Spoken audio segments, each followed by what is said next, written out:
Olá, amigos. Tem histórias para contar, sim. Sem óculos, porque eu não vou ler nada para vocês. Então vamos lá, tem história. Assim como vocês, meus amigos, procuram no YouTube canais de assuntos que vocês gostam, eu faço o mesmo. Como todos sabem, eu sou espírita. Então sempre eu procuro as palestras espíritas de assuntos que eu queira saber um pouco mais. Mas também na parte de ciência, eu gosto de neurociência.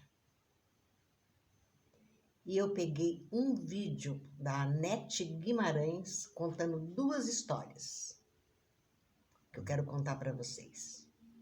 Obviamente que eu vou contar com as minhas palavras e como eu entendi as histórias.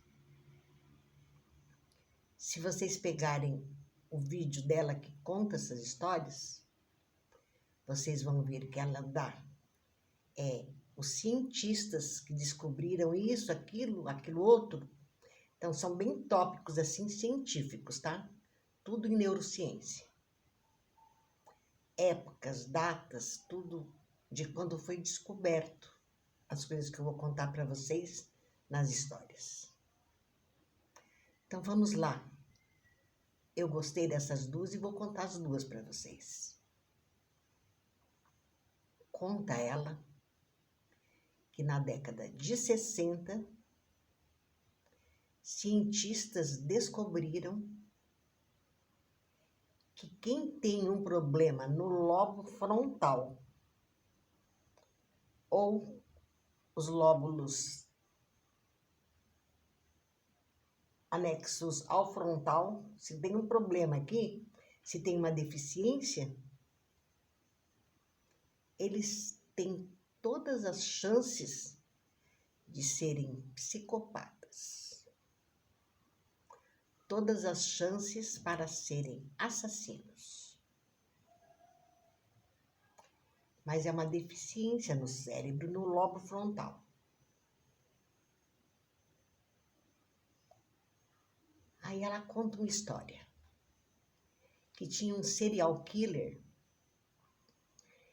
que já tinha matado 32 mulheres. E uma equipe do FBI foi induzida a trabalhar, conduzida, a trabalhar com esses assassinatos. Foram 32 mulheres. Aí eles fizeram o perfil de como seria esse assassino.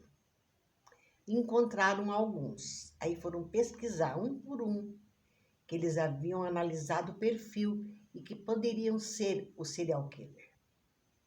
Até que chegaram em um deles e encontraram provas substanciais de que ele era o serial killer. Mandaram prender, Prenderam ele. O advogado desse serial killer, muito inteligente, acompanhava a ciência e descobriu que tinha esse probleminha aí. Aí ele mandou fazer o exame no cliente dele, o serial killer. E foi comprovado. Ele tinha uma deficiência no lóbulo frontal do cérebro. Aí ele baseou todo o seu trabalho em defender esse assassino, esse serial killer, baseado nessas descobertas científicas, dizendo que ele não era um assassino, ele era um doente mental, porque ele tinha um problema no lobo frontal e comprovado por exames. Aí não desenvolvia, não terminava nunca aquele julgamento. Aí chamaram o chefe da equipe do governo que havia liderado o grupo que achou pelo perfil este homem que era o serial killer. Aí chamaram o chefe do grupo e o advogado perguntou para ele: o senhor conhecia o meu cliente? Ele falou: não. Como o senhor chegou até o meu cliente? Analisando o perfil de quem seria o assassino dessas 32 mulheres. Mas o senhor chegou só nele? Ele falou: não. Cheguei em vários. Mas eu e minha equipe fomos pesquisar todos. E só o teu cliente, com o teu cliente, que nós encontramos provas substanciais de que ele é o serial killer. Aí o advogado falou: mas o senhor sabe que ele é um doente mental? Ele tem um problema de deficiência no lóbulo frontal do cérebro. O senhor sabia disso? Ele falou: estou sabendo pelo senhor. Falei: então, ele não é um assassino. Ele é um doente mental. Aí ele pergunta para esse chefe, né, da equipe que prendeu esse assassino: o senhor entende, então, que ele é um doente?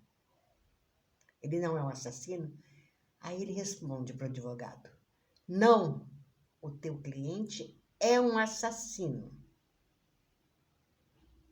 Falou: mas como o senhor pode dizer isso? Ele falou: posso. Posso sim, porque eu tenho a mesma deficiência no meu cérebro. E eu não sou um assassino.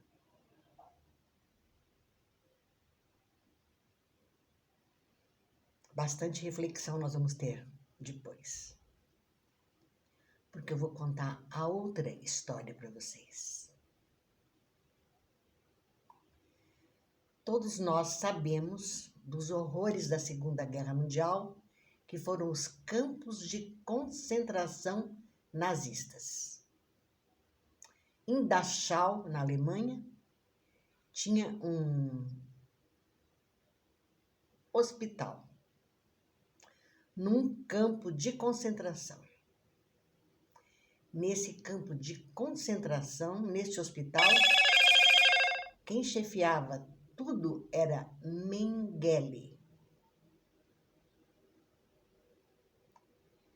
E todos nós que já estudamos a história da Segunda Guerra Mundial, sabemos bem que foi a maior atrocidade da história, esse hospital que ele chefiava.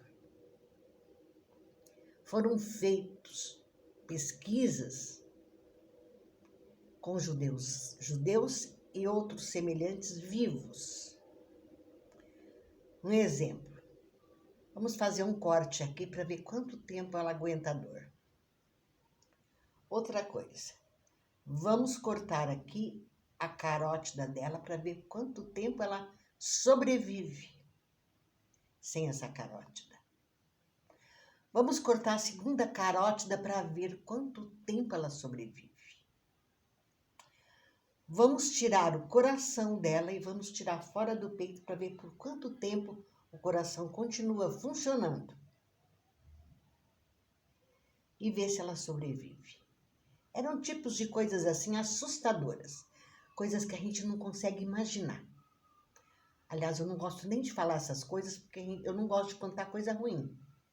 Mas isso é uma história real. Eu gosto de histórias verdadeiras, vocês sabem disso. Mas vocês pensam que Mengele fazia isso sozinho? Não. Ele tinha 2 enfermeiras. E 2 enfermeiras bastante conceituadas. Tanto é que uma delas tinha recebido um prêmio por ser a melhor enfermeira de idosos. E olha que não é fácil cuidar de idoso não, viu? Quem cuida de idoso diz isso. Que eles são bastante problemáticos. E ela ganhou um prêmio por excelência no seu trabalho como enfermeira. Então não eram enfermeiras qualquer uma, não, recém-formada. Eram enfermeiras que tinham um trabalho já de décadas.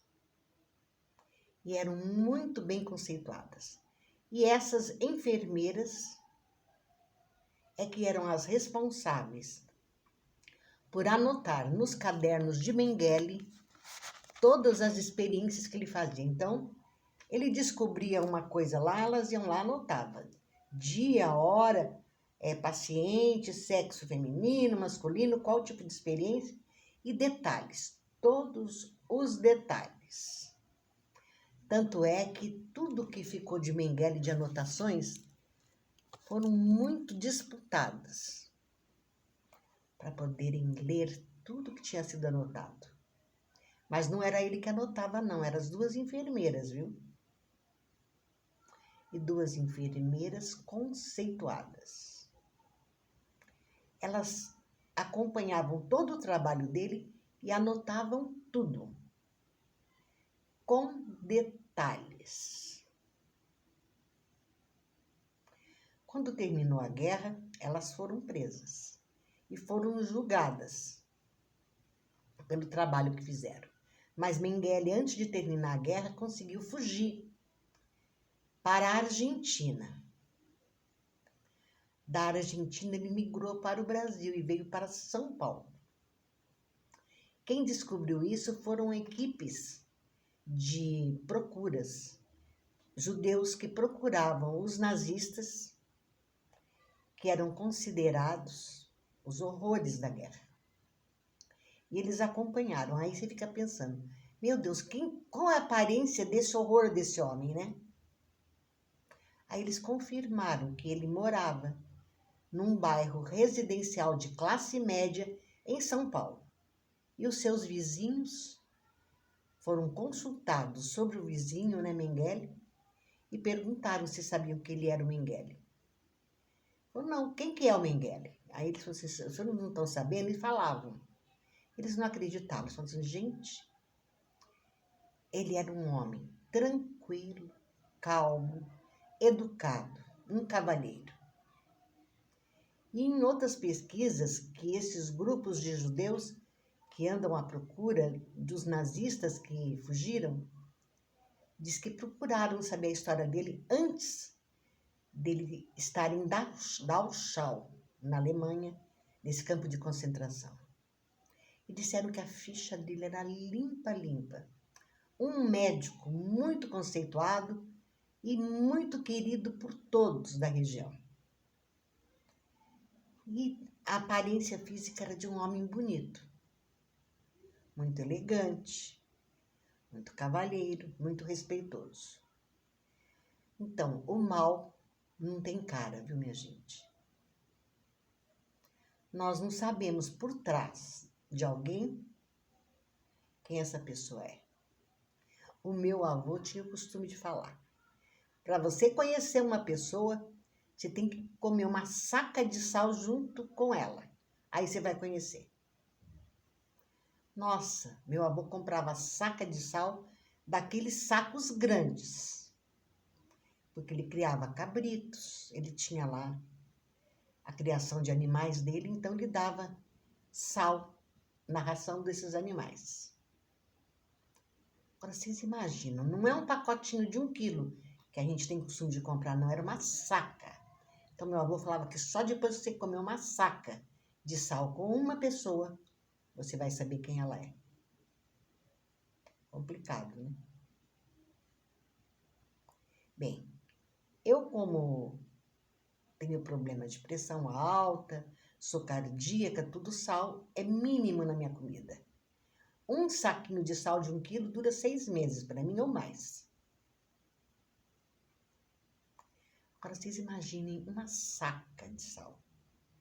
Devia ser no mínimo uns 50 quilos, né? No mínimo. Então é complicado. Mas o meu avô tinha umas coisas assim que eu não esqueço. Esse do sal eu lembro bem. Eu não estou fugindo não das histórias, tá? Eu vou fazer as reflexões das histórias. Mas como eu falei no meu avô, eu lembrei que eu comentei hoje com alguém de uma frase que ele falava para os filhos. Ele tinha 3 filhos homens e 4 filhas mulheres. E eles já com mais de 50 anos, eles iam em casa, porque meu avô morava junto com a minha mãe, que era filha caçula. Então eles vinham, ficavam na sala conversando de negócios. Então qualquer negócio que eles iam fazer, eles iam procurar o pai para saber a opinião dele. Tinha hora que a conversa se tumultuava.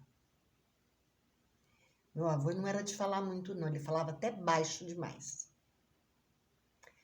Mas ele parava, ficava quieto. Aí os filhos viam que ele estava quieto. Mas o que é, pai? Acalmai-vos o vosso furor, porque em vão provocai-vos o meu. Era o que ele falava. Aí os filhos ficavam quietinho. Aí um deles lá, que tinha mais intimidade, falava, então, pai, qual a tua opinião? Aí ele falava. Mas primeiro ele fazia todo mundo se acalmar. Ele impunha a sua autoridade de pai e fazia eles ficarem quietinhos. Para depois ele pegar e se manifestar e falar o que estava pensando. Bem, vamos para a reflexão das histórias, né? Eu contei do problema do cérebro do lóbulo frontal na primeira história e sobre o assassino, o serial killer. E na segunda história nós falamos de Mengele. São histórias pesadas? São. Mas são histórias reais que existiram, que aconteceram. E hoje nós estamos vivendo um tempo totalmente atípico. Além do vírus que continua aí e já tem outra cepa aí mais forte, levando muita gente à morte, né? Ainda aparece agora Afeganistão.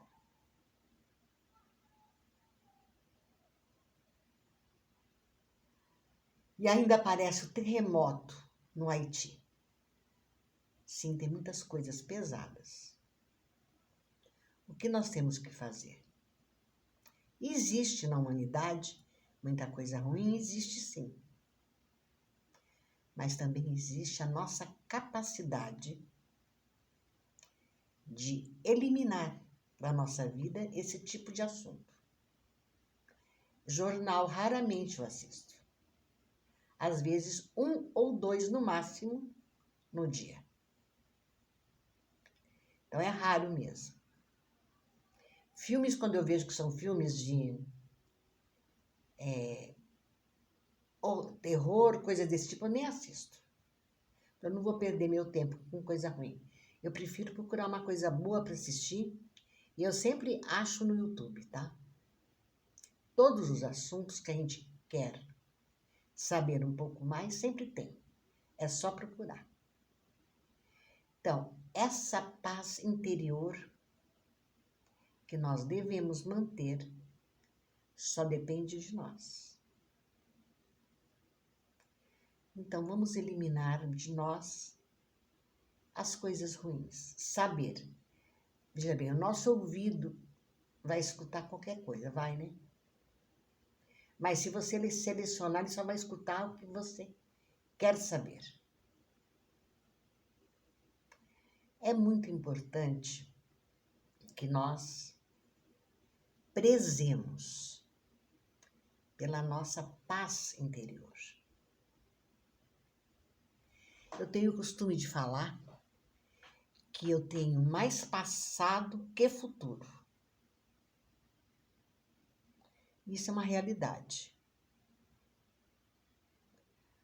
Aí, como é que eu mantenho a minha paz? Pensando coisas boas. E se eu volto a minha mente no passado, eu só volto nas lembranças boas. Para mim me sentir bem. Mas quando eu relembro alguma coisa ruim que aconteceu comigo, eu lembro sempre que em todas essas situações Deus estava comigo, direcionando os meus passos, direcionando a minha mente, para que eu ficasse tranquila.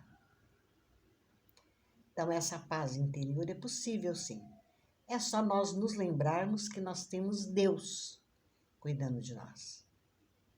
Que nós temos os bons espíritos atentos a nos conduzir no caminho do bem, no caminho do amor, no caminho da fraternidade e das coisas boas.